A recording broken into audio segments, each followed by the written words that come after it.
In the previous videos, we talked about how to add a client, how to create a quote, how to convert a quote into a job, and how to get the job completed to finally get to an invoice. But you can always skip this part and go straight up to create an invoice and then add your clients, the items in invoice, and this will do the same thing if you don't want to go through the whole trouble of going through the previous process. Now let's talk about some data here that shows you in the app. Let's go back to Joe though, this example. Up in here, you'll be able to see the unpaid balance. So this gives you an idea of the invoices if they haven't been paid. And to see those invoices, you just simply click on billing, and this prompts you to the actual invoice. Click on the invoice, you can see the status is unpaid.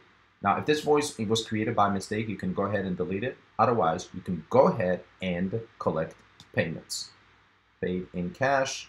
And as you can see from previous videos, there's a lot of different ways where you can collect payments, including credit card if you want to. Collect deposit. Now we have the invoice is being paid. If I go back here to the app, the balance goes down to 0.